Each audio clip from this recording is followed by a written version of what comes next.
Hola, soy el profe Silvio Sata. Bienvenidos a mi aula. Hoy traeremos un video sobre circuitos eléctricos.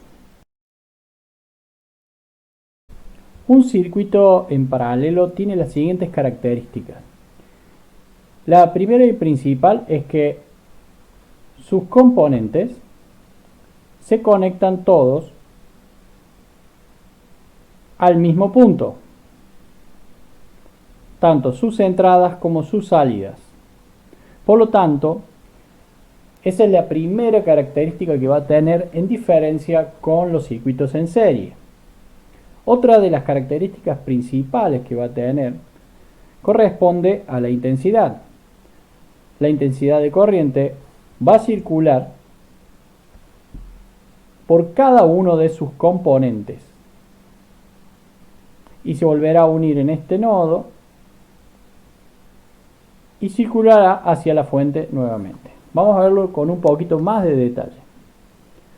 Decíamos que se conectan a un mismo punto y que además tienen circulación de intensidad por cada uno de esos componentes. Veamos qué sucede prácticamente cuando nosotros abrimos el circuito con una llave aquí. Bien, vemos que el circuito número 1, donde circula la intensidad de esta lámpara, seguirá encendido y el otro circuito se apagará, que es otra característica de estos circuitos. Son circuitos donde cualquiera de sus componentes que falle o que nosotros apaguemos o desconectemos será aislado, pero el circuito donde queda la luz encendida, por ejemplo, seguirá funcionando. Ahora bien, ¿qué sucede si nosotros abrimos esta otra llave? La utilizaremos de llave de corte general y cortará el circuito completo, o sea que la circulación de corriente quedará nula. Tener cuidado cuando hagamos nuestros circuitos para que esto no nos suceda. Normalmente estas son las instalaciones que nosotros usamos en nuestra red domiciliaria. Resolución analítica. Bien, veremos cómo solucionar analíticamente nuestros circuitos en paralelo. Como veíamos anteriormente, todos nuestros componentes en este circuito están conectados a un mismo punto en la entrada y un mismo punto en la salida a una fuente de alimentación. Tenemos los valores de nuestras resistencias y necesitamos saber la resistencia total y la intensidad total. Bien, recordemos que la intensidad circula por cuántos componentes tengamos. Entonces, una de las características particulares de la intensidad de nuestros componentes y en nuestro circuito en paralelo será la intensidad total de este circuito es igual a la suma de las intensidades de cada uno de estos componentes.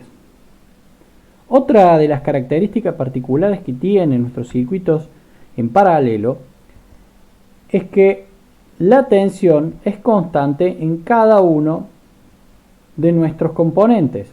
Entonces la tensión total de este circuito va a ser igual a la tensión que esté en E1 igual a la tensión que esté en la resistencia 2 y en la resistencia 3 también. Bien, para nosotros saber cuál es la intensidad total de este circuito, necesitaremos saber cuál es la resistencia total de nuestro circuito. Entonces, bien, utilizaremos la siguiente fórmula. Sabemos que 1 sobre la resistencia total es igual a 1 sobre R1, 1 sobre R2, más 1 sobre R3. Reemplazamos los valores de nuestra resistencia y resolvemos matemáticamente mediante factor común. Y tenemos el resultado que es 11 sobre 30. Mediante resolución matemática también sabemos que 1 sobre la resistencia total es igual a 11 sobre 30 y la resistencia total, al pasar este 1 del otro lado, terminamos resolviendo que 30 sobre 11 es igual a 2,72 ohm. Otra característica que aparece aquí de los circuitos en paralelo es que la sumatoria de sus resistencias disminuye a medida que nosotros agregamos resistencias a nuestro circuito.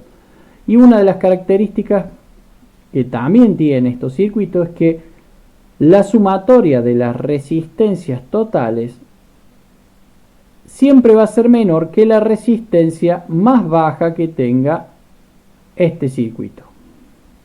Bien, ya sumamos nuestra resistencia total y ahora sacaremos con nuestra fórmula de ley de Ohm cuál es el resultado de la intensidad total. Tenemos la tensión del circuito y tenemos la resistencia total del circuito. Por lo tanto, 5 volt sobre 2,72 ohm es 1,83 amperes. Diferencias entre los circuitos en serie y paralelo. Vemos aquí que una resistencia en circuito en serie, a medida que aumentan la incorporación de resistencias, aumenta la resistencia también. En un circuito en paralelo disminuye al incorporar esa resistencia. ¿Cómo se comporta la tensión? En un circuito en serie, cada resistencia tiene la suya y aumenta con cada resistencia que nosotros colocamos. En el caso de los circuitos en paralelo, es la misma en todos. La resistencia es igual a la fuente de alimentación. ¿Qué sucede con la intensidad? La intensidad en un circuito en serie es constante en todo el circuito. Por lo tanto, cada uno de los receptores tendrá la misma intensidad que la general. En cambio, en un circuito en paralelo, la intensidad de corriente circula por cada uno de sus componentes con un valor independiente de acuerdo a la resistencia y la sumatoria de todas ellas es igual a la intensidad. Espero que les haya gustado, nos vemos en el siguiente video y si te gustó lo que viste suscríbete.